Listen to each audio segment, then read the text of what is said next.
बड़ी खबर आ रही है जम्मू कश्मीर से। श्रीनगर से 100 किलोमीटर दूर जम्मू कश्मीर के उरी में आत्मघाती हमला हुआ है। सेना के 12 ब्रिगेड के हेडक्वार्टर पर आतंकियों ने हमला किया। अभी भी वहां पर फायरिंग चल रही है। धमाकों की आवाजें भी वहां पर सुनी जा रही हैं। सुबह तकरीबन 5:30 बजे आतंकवादी सेना के मुख्यालय में घुसे और उसके बाद से ही लगातार वहां पर फायरिंग चल रही है।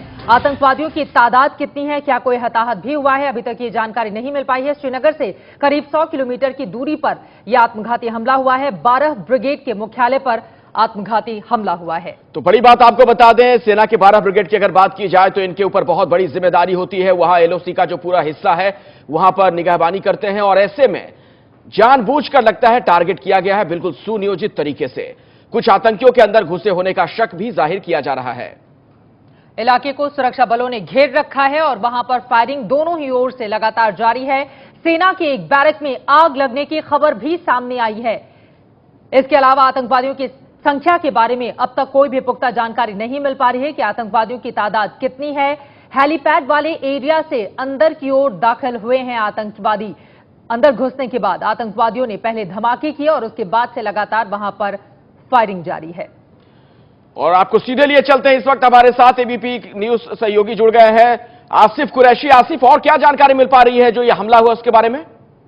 जी देखिए, हमले के बारे में जानकारी आ रही है। अब भी गोलीबारी जारी है, सेना का सर्च ऑपरेशन भी जारी है और लगातार उन बैरक्स को भी निशाना बनाया जा रहा है जहां पे मिलिटेंट्स के छुपे होने की खबरें आ रही है। धमाकों की आवाज लगातार सुनाई दे रही है और जो है दोनों ओर से जबरदस्त गोलीबारी भी हो रही है। संख्या के बारे में अब भी कोई स्पष्ट नंबर नहीं बताए जा रहे हैं कि कितने हमलावर हैं, लेकिन उरी के इलाके में ये पिछले 2 साल में दूसरा बड़ा हमला है। अगर याद होगा दर्शकों को कि 5 दिसंबर 2014 को उरी ब्रिगेड से केवल कुछ किलोमीटर की दूरी पर मोहरा जो आर्मी कैंप है उस पर हमला हुआ था, जिसमें सेना के 7 जवान, जिनमें एक लेफ्टिनेंट कर्नल है और पुलिस के 3 कर्मी शहीद हुए थे और 6 मिलिटेंट्स उस हमले में शामिल थे। और बिल्कुल उसी की तर्ज पर ये हमला हुआ है। सुबह तड़के हमलावर यहाँ पे आए, उन्होंने पहले धमाका किया, धमाका करके वो बैरक्स के अंदर घुसे और यहाँ पे सैनिकों पर अब हमला कर रहे हैं। और कहीं ना कहीं उसी हमले का बिल्कुल रिपीट किया जा रहा है जो दिसंबर 2014 में मोरा कैंप पे हुआ था और आज उरी के ब्रिगेड हेडक्वार्टर पे हमला हो रहा है। मुख्यालय के अंदर दाखिल कैसे हुए आतंकवादी? आसिफ, इस बारे में कोई जानकारी मिल पाई है क्या? देखिए, कोई स्पष्ट जानकारी नहीं मिल रही है हमको कि किस तरीके से मिलिटेंट अंदर आए, लेकिन जो जानकारी हमको पुलिस की तरफ से दी गई उसमें यही कहा गया है कि जो सेना मुख्यालय में हेलीपैड है उसके साइड से पहले एक धमाका हुआ, जिसके साथ ही जो पेरीमीटर का फेंस है उसको लांघ कर मिलिटेंट जो है अंदर दाखिल होने में कामयाब हुए और सेना के जो जवान यहाँ पे तैनात है पहले उनको निशाना बनाया गया और सेना के जो जवानों के बैरक्स हैं फिर उनकी तरफ बढ़े और यहाँ पे भी अब भी जबरदस्त गोलीबारी हो रही है। बिल्कुल, आप जरा ये बताएं, सेना का जो ये 12 ब्रिगेड है जिसके मुख्यालय पर हमला किया गया है, क्या आखिर खासियत थी, क्यों टारगेट किया गया होगा, क्या जानकारी और मिल पा रही है?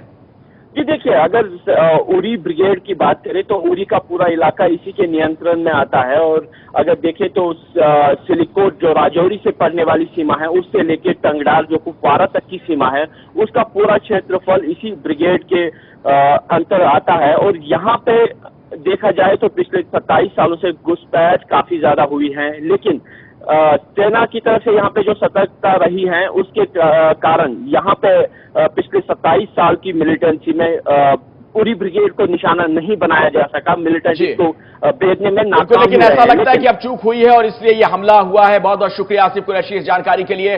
तो बड़ी खबर आज सुबह की जम्मू कश्मीर से, जहां उरी में सेना के मुख्यालय पर 12 ब्रिगेड का जो मुख्यालय है वहां पर आत्मघाती हमला हुआ है। श्रीनगर से करीब 100 किलोमीटर दूर बारामूला के उरी में यह हमला हुआ है। बड़ी बातें हम आपको लगातार बता रहे हैं। 12 ब्रिगेड के मुख्यालय पर यह आत्मघाती हमला हुआ। सुबह 5:30 बजे से फायरिंग की आवाज वहां से सुनी जा सकती है।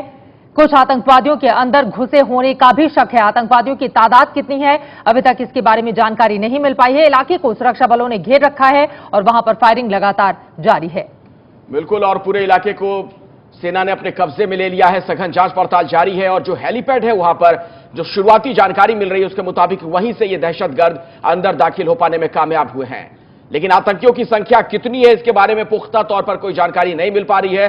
रुक रुक कर फायरिंग की आवाज वहां से आ रही है। सवाल यह भी है कि सेना मुख्यालय के अंदर हमारे कितने जवानों की मौजूदगी इस समय होगी, क्योंकि बिल्कुल सुबह सुबह का ये वक्त, सुबह 5:30 बजे जब आतंकवादियों ने वहां पर फायरिंग शुरू की, पहले धमाके हुए और इस समय भी वहां से फायरिंग की आवाज लगातार सामने आ रही है।